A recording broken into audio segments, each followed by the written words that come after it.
church that it literally, just the title, and if you know your Bible at all, just the title sends everybody into this panic mode.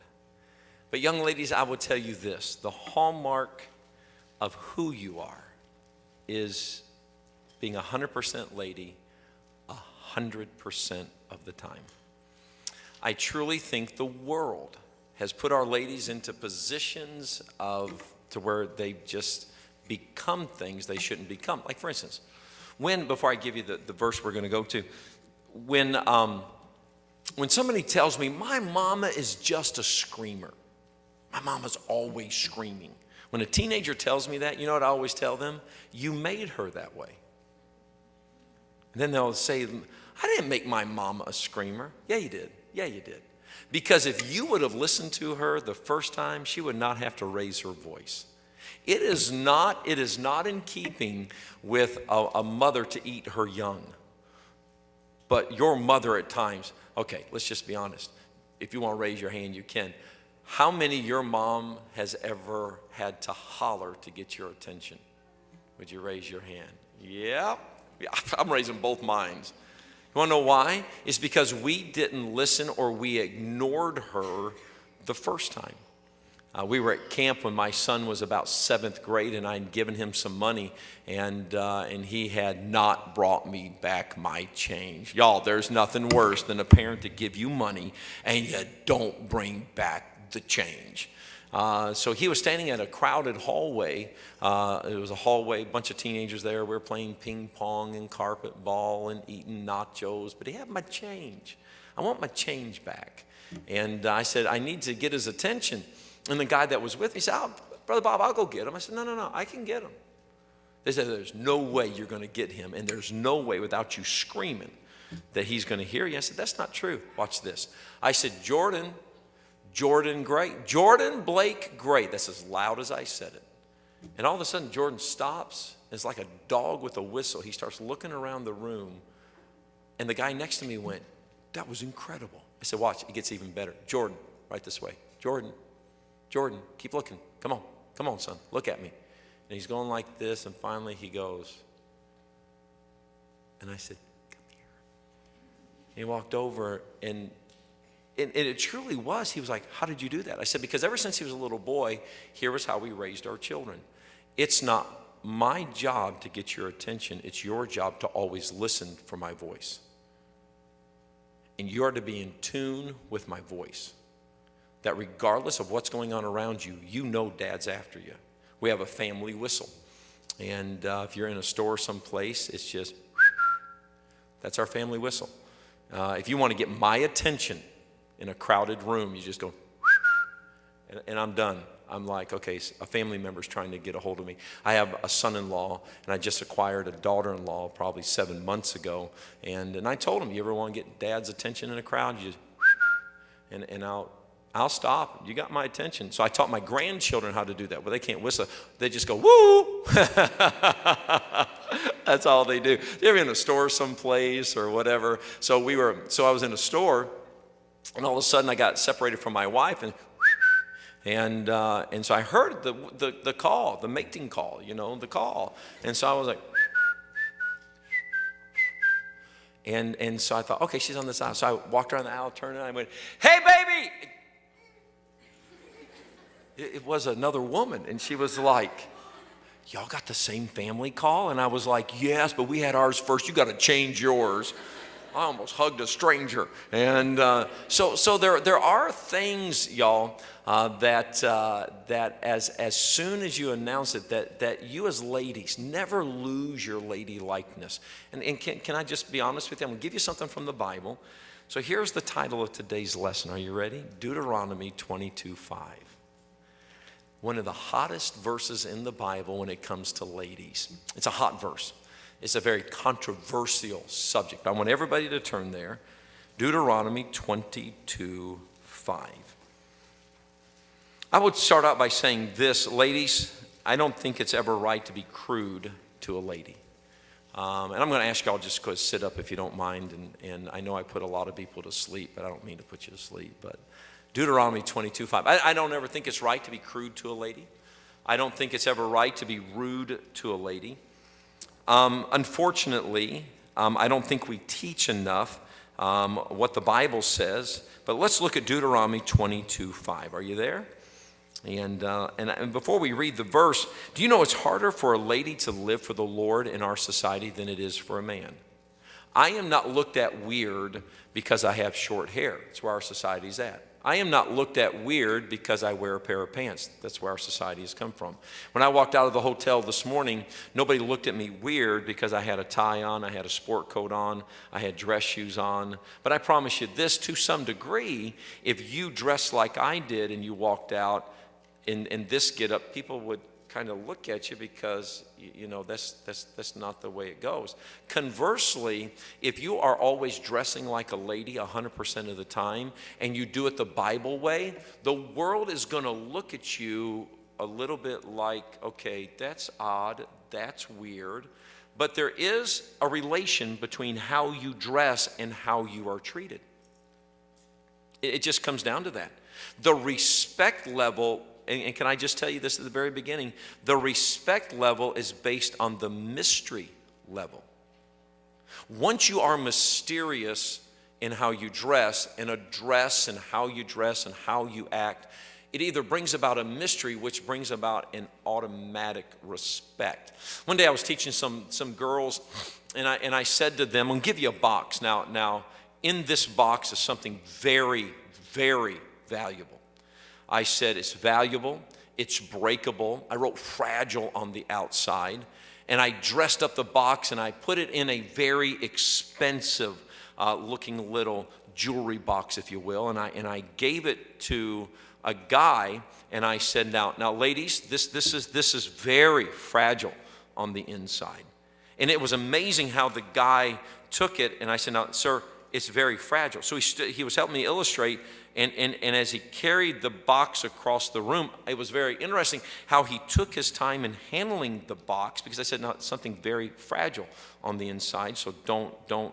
We're going to open it up here in just a moment, and we're going to see how well you took care of it. So there's nothing, it's rolling around, you can feel that something's in there, and we're just going to see. I took the same item and put it in a cardboard box that was nasty, same size. It was a shoe box, nasty shoe box, stained on the outside, and I gave it to another guy, and I said to him, now, it's fragile. It was amazing to me how the two guys were helping me with the illustration, and that the one guy carrying the box with the fragile item on the inside, he was very careful carrying it around the room and sitting it down and picking it up and sitting it down and picking it up the whole time I was speaking. The guy that with the shoe box, it was all just nastified, and that's a Texas word. It was nastified, and it was just, I was amazing how the box dictated how he handled the content. And although I told him it's fragile, it's breakable because of the box and the appearance of the box, he just was slinging that thing. And the whole time I was talking, when I opened it up, it was an egg. I had put an egg on the inside. The egg in the jewelry box was not broken. The egg in the shoe box that was nasty, it was broken. You will be treated by how you dress. If you dress according to the world, then get ready to be treated according to how you dress. But if you dress the Bible way, then you will always have respect in your life. Deuteronomy 22:5, and let's read it together out loud. Are you ready? The woman shall not wear that which pertaineth unto a man, neither shall a man put on a woman's garment, for all that do so are abomination unto the Lord thy God. So when you're talking about this primary verse here that governs how a lady is to dress, unfortunately, many ladies have used the second verse that we're going to look at to escape the first verse. So there is a New Testament verse that comes with this that I want us to go to, 1 Timothy 2:9. So turn there. So we have Deuteronomy 22:5, and now let's go to 1 Timothy chapter 2 and verse number 9. So, are you there? Kind of hold your two places. And ladies, this will help you more than anything else. Because if you can conquer the dress issue in your life, then you will automatically conquer the respect issue. if you are being disrespected in life, it all comes back to the dress issue. And here we go, 1 Timothy 2:9. Are you there? Everybody there? Got it? So read it together with me out loud. Ready? 1 Timothy 2:9. In like manner also that women adorn themselves in modest apparel. So go back to Deuteronomy 22:5, if you will, Deuteronomy 22:5, and the phrase I want you to underline is, which pertaineth unto a man. You got that? So what is the phrase out of Deuteronomy 22:5? What is it? Which pertaineth unto a what? Man. And then in 1 Timothy 2:9, the two words are modest apparel. So we have two things that bring us balance in our dress. So how many know what Lady Justice is? How many know what Lady Justice is? The scale. How many's ever seen the lady that's blindfolded with the two scales? It represents justice. So if you take a scale or take a seesaw, the thing that balances the dress issue in your life are two verses. One is Deuteronomy 22:5. Don't wear that which pertains to a man. The second one, not the first one. The second one is modest apparel. So when you look at these two, there are two words I want you to write down. Are you ready? The first word is distinction. The second is modesty. What is the first word that I had you write down? It is the word what? Distinction. And the second word is the word what? Modesty. So if you want to be treated with respect, you must conquer the dress issue, and the two words from the two verses are the what? Distinction and the what? Modesty. Do you know what gives man respect is not how we dress? Listen to this. The thing that gives men this respect in life is not how we dress. It is how we handle people. So I get my respect from being a gentleman all the time. I am a gentleman all the time. I was with an older pastor several years ago, and when we came through a door, he opened a door for these Texas ladies. And I mean, now when I say Texas ladies, everybody in Texas knows exactly what I'm talking about. Man, they were farm ladies. They were independent. These are the kind of ladies that when you shake their hand, their hands are gruff, sandpaper type things. They got mad. They looked at this guy and said, I'll have you know, we want equal rights. We don't need a man to open our door. We can do it ourselves. This older pastor opened the door and he looked at these ladies and he said, ma'am, with all due respect, I did not open the door because you're a lady. I opened the door because I'm always a gentleman. And then he bowed. The lady was like, oh. And she kind of, all three of them kind of walked in. I said, that was incredible. He said, Brother Bob, listen to this. Your respect comes from how you treat people. My respect that I get when people respect me is because I'm a gentleman. You see, my clothing is not as important to me. It is important. I am to dress modestly also.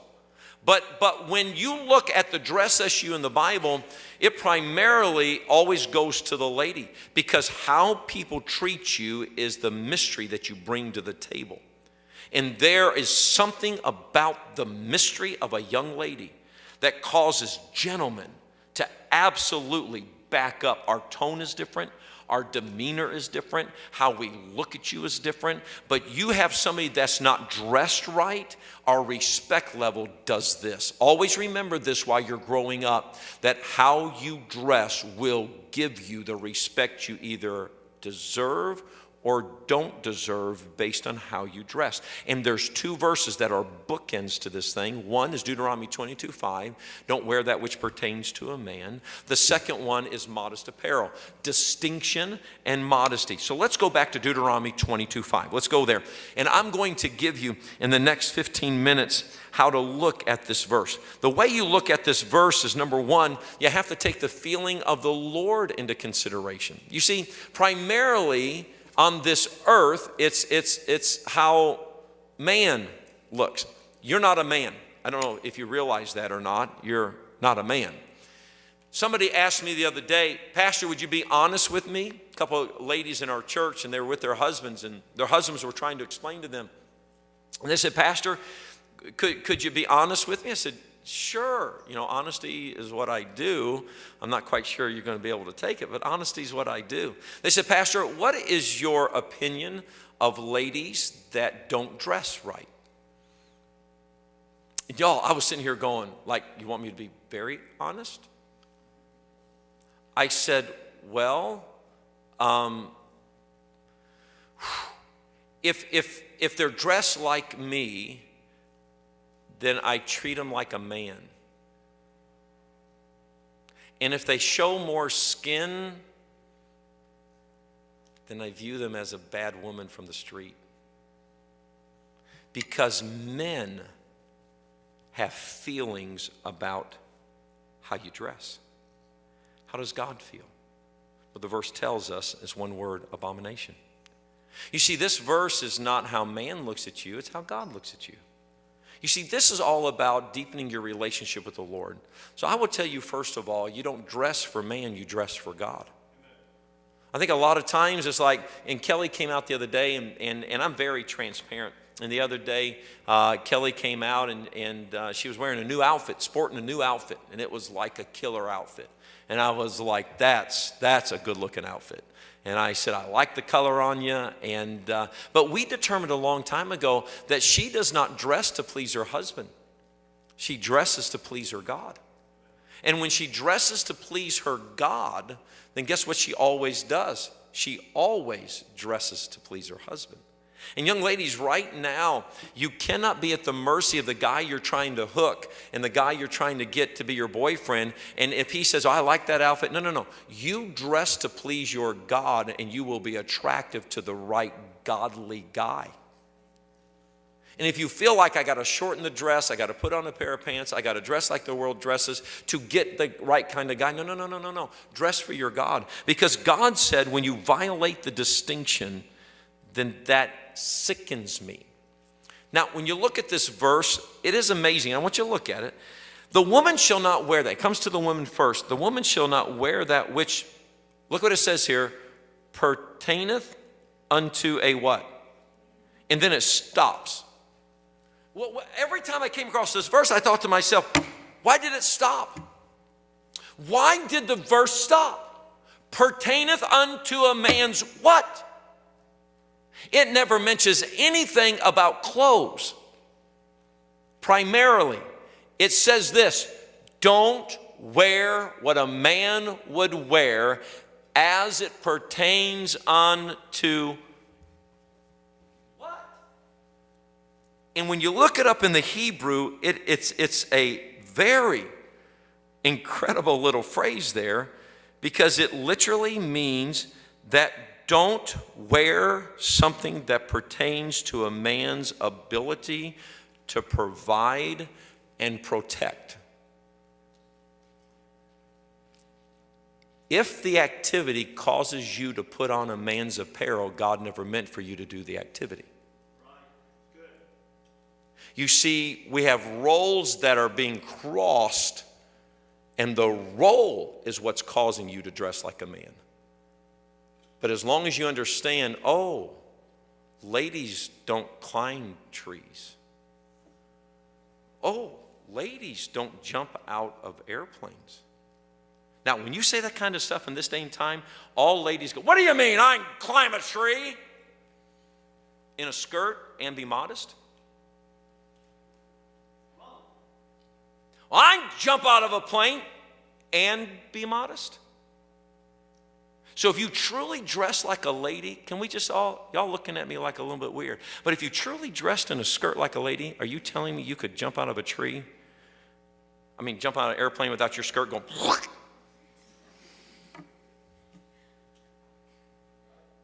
or you truly could climb a tree in a skirt and everybody stand at the base of the tree and keep your modesty? I don't think so. But what we've done is we have crossed roles. Now, can you mow a lawn in a skirt? Absolutely. And be modest? Absolutely. But when you start taking the event, so here's what God was telling them. Look at me, there are certain things a man does that he dresses that way because that's what he does. And the moment you start dressing to do the job of a man, then I got an issue with that. And the reason that we don't have men that step up to the plate and help the ladies out is because we have ladies who dress like a man, and a man automatically says, well, if you're dressing like me, then you can tote your own stuff and you can work your own whatever. When this nation had to go to war, all the ladies went into the factory. If you go back and you study the ladies going into the factories, one thing they could not wear was a dress. And here's why. Because the dress would get caught up in the machinery and it would suck them in. And there's a reason why, look at this, there's a reason why I have to wear pants. Want to know why? Because I am to work and I am to have to move and get down and do things to get it done. And the reason I wear pants is because I can move and provide and protect for my family and not be immodest. But that's my job. If the roof needs done, guess who's to climb on top of the roof? Because my apparel keeps me modest it's because I'm a man. And God said, ladies, don't wear that which pertains to a man, because the moment you wear what pertains to a man, you've crossed a role I never meant for you to protect. Men have to go to war. Men have to fight. And our pants allow us the privilege of fighting and being modest, because that's what we do. So when you think about how you dress, can I ask you a question?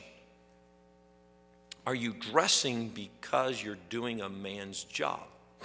The other day, I was helping one of our ladies because she was having a hard time with this issue. She said, Pastor, I don't see anything wrong with wearing pants. I don't see anything wrong. And I said, that's fine, ma'am, but can I ask you a very honest question? What activity do you do during the day that is a man's activity that requires you to wear pants? So let's start with this. Only when you do a man's activity, put on a pair of pants. So hang up a pair of pants and hang up a skirt every day. And if you go to do a man's activity, put on the pair of pants. But if you're only doing women's work, wear a skirt. After a week, I said, how many times you put on the pair of pants? She said, only when I had to change the oil in the car. Talk to me one more time. She said, yeah, my boys and I were out there, and I had to get on that little gurney, and I had to lay down, and I had to.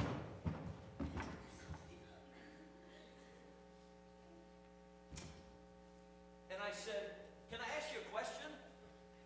Where was your husband? So, well, that was easy. He was in the recliner with the remote. And I said, what was your thought? She said, you know, Pastor, I was laying underneath that car changing that oil. And I thought to myself, why am I violating the roles? Why isn't he out here changing the oil? She said, so I got out from underneath that car, went and put my skirt back on, walked in and said this, if I go out and do the job you're supposed to do, I will be immodest in this skirt. Now, if you want me to be immodest in this skirt to the whole neighborhood, I'm game. Oh, I said, what was his response? He said, no, you can't do that to the neighborhood. I'll go do it. Listen to this. Everybody here wants a man to take care of you. But are you dressing in such a way that a man feels obligated to take care of you? Or can you take care of yourself? The other day, we had some people over to the house, and Kelly needed something out of the top cupboard. So she grabbed the stepladder, and she's going up. Can anybody tell me what what are you doing? She said, well, Bob, I got to get off the top thing. I said, sweetheart, we got people here, and you're going up a ladder. And she said this, I knew you wouldn't let me go up the ladder, because then I would be immodest. Like, that's dirty pool. That's just dirty pool. Why didn't you get it down before people got here? And so I got up on the ladder and I got it down. Listen, I'm telling you, this respect level picks up as soon as you act like a lady in your dress. Then you will be treated like a lady with the people around you. There is two words. I feel like I'm on an island all by myself, but I'm going to keep on walking on this island. Would that be okay? So there is the distinction, and then there is the modesty. God meant for you to wear woman's apparel so you don't have to do man's work, because the men of our society need to step up to the plate. Do you know why the men in our society have done this? They've done this, and they've forced the women of our society to do a man's work. And so now ladies are like, well, fine. Okay, like for instance, in Texas, this is huge. This is huge in Texas. This is huge. Well, the only time you come to my world and spend time with me because we're going to go ride motorcycles. Ride motorcycles. Okay, so let me ask you a question. I've got nothing wrong with riding motorcycles. And I'm sure but I told this lady, I told the husband, I said, why do you do that to your wife?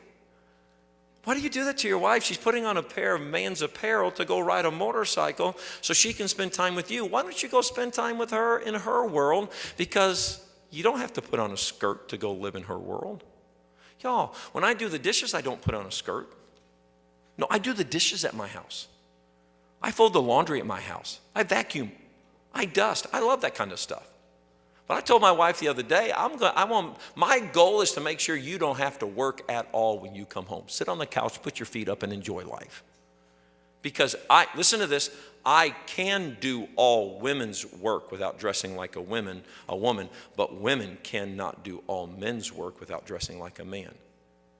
And my job as a husband is to do my job and to be available to do her job so that she's well taken care of. Now, let me ask you a question. Wouldn't you want a husband that would take care of you and make sure that you're not out chopping wood, changing the oil in the car, climb that tree, get that done? I'm telling you, it'll revolutionize. So, two things, provide, protect, that's what I do. And then when you get down to it, and I've got to be done, now let's go to 1 Timothy. Let's go to 1 Timothy chapter 2, verse 9. God meant for there to be a distinction in dress. I am not to put on a woman's apparel, but a lady's not to wear that which pertains to a man's job. Don't put on anything. And if you can't do it without looking like a man, then cut that out of your repertoire. And here we go. Are you ready? I'm just going to be honest. That's why, ladies, if becoming a doctor means you have to put on a pair of pants to become a doctor, then guess what? You were never meant to be a doctor. You can be a nurse. Okay, we'll just move on. I know I'm weird, but is my third eye showing yet? All right, here we go. 2 Timothy chapter 2, verse 9. What did I say? 1 Timothy? Right, 1 Timothy 2:9. Is that right? Holler at me, y'all. Now let's come to the word modest, all right? The word modest. Now that you've got the distinction right, and you say, okay, Pastor, I'm gonna wear a skirt. I'm gonna dress like a lady. All the time, 100% of the time, I'm gonna dress like a lady. Now what do I do? Now what do I do? Well, here's what you do when you're dressing like a lady. So if you say to yourself, no, Pastor, and here's how you wean yourself off of this. One, you make a decision, I'm going to be like a lady. But then you start thinking in terms of play that sport. No, I can't play that sport because I'd have to put on a man's apparel, so I'm not meant to do that. Go do that. I would love to do that, but then the first thought has to be this. If that activity requires me to put on a man's apparel, then no, I'm not going to do that. I'm not going to do that. I'm going to stay 100% lady 100% of the time, and that may mean I have to cut out some things. And that's what forces husbands to come back to your side of the table to spend time with you in things you love to do. Listen to this. I hate shopping. Hate it. When my wife says to me, let's go to the mall. No, don't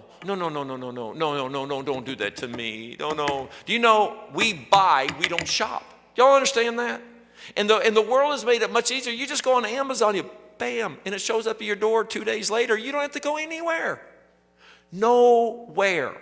Not ladies. Ladies are like, let's go to the mall and let's just window shop. No, please. I'd much rather die by death by 1,000 cuts, but please don't. No. To walk around to take stuff off the rack. How's this look? No. But I'll tell you one other thing worse than that. Hold it up to you and let me see how it looks on you. No, no, no. I am not doing this. So now, when you start dressing like a lady, then I'm telling you, 100% lady, you're going to be shocked how guys and men will treat you with just this respect that you deserve. Now, how do you do the modest apparel thing? Well, look at it, says there, in like manner also that women adorn themselves in what, please? Modest apparel. Now, your Bible is given to you in English, but the New Testament came from something called Greek. In the Greek, there's a Greek word that then from there, you're given multiple English words. Okay, does that understand? So your Bible was taken from Greek, and through the translators, it was brought to English. So when you're trying to understand a word, you go back to the Greek and you say, okay, how else is this used in the Bible? Do you know how the other word that is used for the word modest here? Go to 1 Timothy chapter 3, verse 2, and I have 4 minutes, and this will speak for itself. 1 Timothy chapter 3, verse 2. Are you there? It's talking about a bishop. Look at it. A bishop then must be blameless, the husband of one wife, vigilant, sober, of good, what is the next word, please? Behavior. Do you know the word behavior there is the same Greek word for the word modest? So what happened is when the Bible in Greek is where we take the foundation from, that when God was saying, hey, ladies, listen to this, be modest. With the pastors, he said, same word, and you pastors, your behavior. So ladies, it comes down to this. It is one thing for you to have a distinction. It's another thing with how do you behave in your modesty. You see, you can be modest all you want to, but if you don't behave properly with your modesty, then ladies, what good is it? What good is it? Let me give you 3 things of your modesty. Can I do that? Because I don't think it's right for me to go deeper than this. Ladies can do that. Number 1, how you sit is behaving well with your modesty. Always be very aware of how you're sitting. Because a guy, let me give you a little bit of insight into a guy's brain for the next 4 minutes. Are you ready? Guys are very good at the peripheral. Guys are like tuned in. And if you're not sitting properly, a guy literally, it's like my wife on her phone, she signed up for these dumb apps. And if you're watching me, Kelly, which I know you are, they're dumb. When we're driving down the road and her phone starts going cha-ching, cha-ching, cha-ching, cha-ching, cha-ching, cha-ching. And she was like, Bob, we got to stop. There's a sale on there. She has this app that when we go past these stores, it knows she's going past the stores and it cha-ching, there's a sale on. She's like, Bob, we got to stop there. There's a sale. There's a sale. The other day we were at one of these Tanger outlet malls and cha-ching, cha-ching, cha-ching. I said, would you turn that app off? That app is costing me money. Listen to this. A guy is programmed that no matter if you're sitting modestly and you're behaving modestly and you're not showing skin, his app doesn't go off. But the moment you show skin above the knee, cha-ching, cha-ching, cha-ching, cha-ching, cha-ching. And I'm telling you, that it's not only good enough to be distinct in how you dress. And that's why I reject this thing when people say, well, pants are more modest than skirts. But pants do not give you the distinction that God wanted you to have. Behavior. I don't want to come home and my wife go, let's wrestle. The best 2 out of 3 wins. They cook supper. I don't want to meet a Chicago Bear linebacker when I come through the door. I don't want my wife. I don't want to have a wife. Come on, let's go. No, behave. And modesty is all about this, behaving to where you don't show anything while you're dressing modestly. So when you get the distinction down, you say, I'm going to behave 100% like a lady. I'm going to dress 100% like a lady, but then I'm always going to behave like a lady. Do you know there is something, we love England. We love England, our mother country, if you will. And how many like the Queen stuff? How many like those Queen, and princesses, and you know what I mean? Come on, y'all are a bunch of stalkers. Y'all know what I'm talking about. It's like, oh, the Queen, and I don't know if you've ever met royalty. I met a duchess one time. I was sitting in Tokyo, Japan, getting ready, and I'm going to end with this. Sitting in Tokyo, Japan, and I was sitting in like an admiral's club, and it's just like a executive lounge, getting ready to board a plane, and all of a sudden the doors opened up, and all of a sudden a duchess walked in. Her security's in front of her, they're checking out everything, and we knew something was up. And then all of a sudden the guy next to me, I said, what is going on? I don't know, but something's going on. And then we heard the whispers, royalty's coming. This lady was like pristine. This lady was like she had a coat on. She had a long flowing gown. It was everything you thought. She literally come strolling through the door, not fast paced, stopped. Someone pulled out a chair. She said, thank you very much. She sat down. She crossed her legs at the ankle. She sat there with her hand on her lap. Every guy in there. It was crazy. We all stood up. She commanded respect with how she acted. And then I found this very funny. A lady across the way said this, nobody did that when I came in. And then this one guy said, ma'am, if you dress like that and act like that, we would have done that for you. As she sat there and went, well, I don't know what you mean.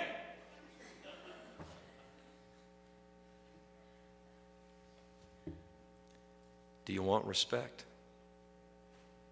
Then dress respectful. Act respectful. And you'll always get a good guy. Always. Always. I love my wife. That's a good statement for a husband to make. But I'll tell you what I love about my wife. My wife has never, and I can say this, my wife has never embarrassed her husband with her activity. The other day, my daughter comes to me, and I am done with this one. My daughter comes to me, and she said, she's 28, 29, and she said, Dad, they played a game in the Sunday school department I teach in, and they wanted the ladies to run something up to the front. And I looked at her and I said, really? And she said, yes. I said, what'd you do? She said, Dad, I'm not running in front of men. I'm not doing it. And I said, really, why? She said, ladies. And she started into this thing. I said, you sound like your mother. Let me tell you, be mysterious in your distinction and in your dress and your behavior, and you will get the respect that you're looking for.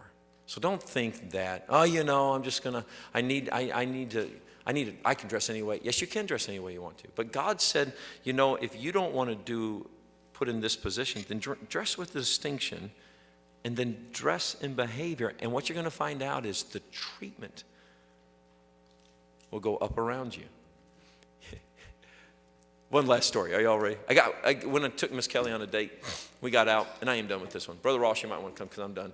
And took Miss Kelly on a date. I got out of the car, and I'm in the restaurant.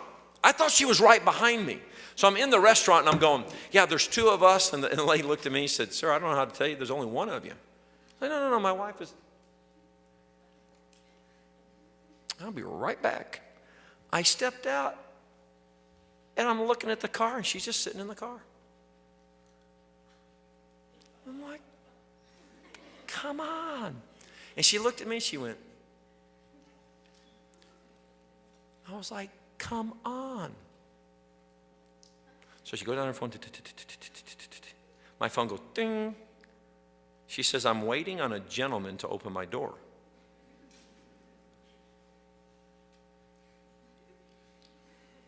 I walked back to the truck and I opened the door and I said, ma'am, would you like to have something to eat tonight? She said, I would love to. She extended her hand and I took her hand and I said, come on, dear. And we walked. And I walked up and I said, that was wrong. She said, and I told her, I said, I wonder how many people saw me make an idiot of myself. She goes, oh, was that the only motivation for coming back to get me? I said, oh, no, ma'am, I came to open the door because you deserve to have the door open. You know, if you'll start acting and dressing and behaving, you will command respect like unbelievable. And by the way, ladies, you deserve the respect. You're the greatest thing God ever made, and I mean that. He had to put man to sleep to get you, but you're the greatest thing. You know, you hear about that boy that came in and holding his side like that, you know, and he's just like, oh. And his mama said, you okay? He goes, no, I think I'm having a wife. And so you get it, because God took a rib to make. And there you go. What are the odds? Amen, Brother Ross? I think I'm done.